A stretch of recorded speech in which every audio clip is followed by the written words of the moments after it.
கஷ்டப்படுறேன் தெரியுமா? ப்ளீஸ் புரிஞ்சுக்குங்க. தயவு செஞ்சு கேர்ள்ஸுக்கு சொல்கிறேன், இப்போ உள்ள பாய்ஸ் மனசை கஷ்டப்படுத்தாதீங்க.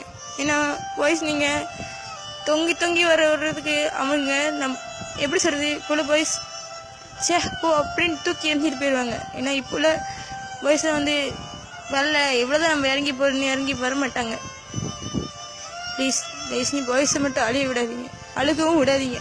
ஏன்னா அவங்க அழுந்தாங்கன்னா நம்ம பின்னாடி வருத்தப்படுவோம். நான் இப்போ வருத்தப்படுறேன். அவனை அப்படி அழு வச்சேன்.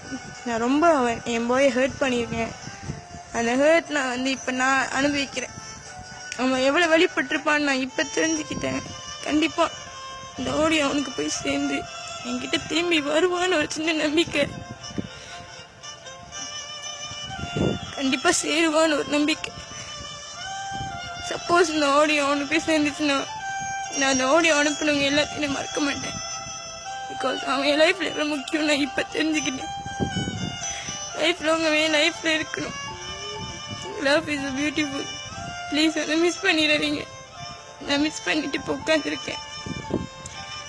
சிங்கிள் லைஃபோட கப்பல் லைஃப் எவ்வளோ சந்தோஷமாக இருக்கும் தெரியுமா? சத்தியமாக சொல்கிறேன். கப்பல்ஸ் புரிஞ்சுக்குங்க, சண்டை போடாதீங்க. போட்டாலும் அந்த நிமிஷமே சேர்ந்துருங்க. பிரேக் ஆஃப்னு உங்கள் லைஃப்பில் வச்சுக்காதீங்க. அந்த வழியை அனுபவிக்காதீங்க. ப்ளீஸ் புரிஞ்சுக்குங்க.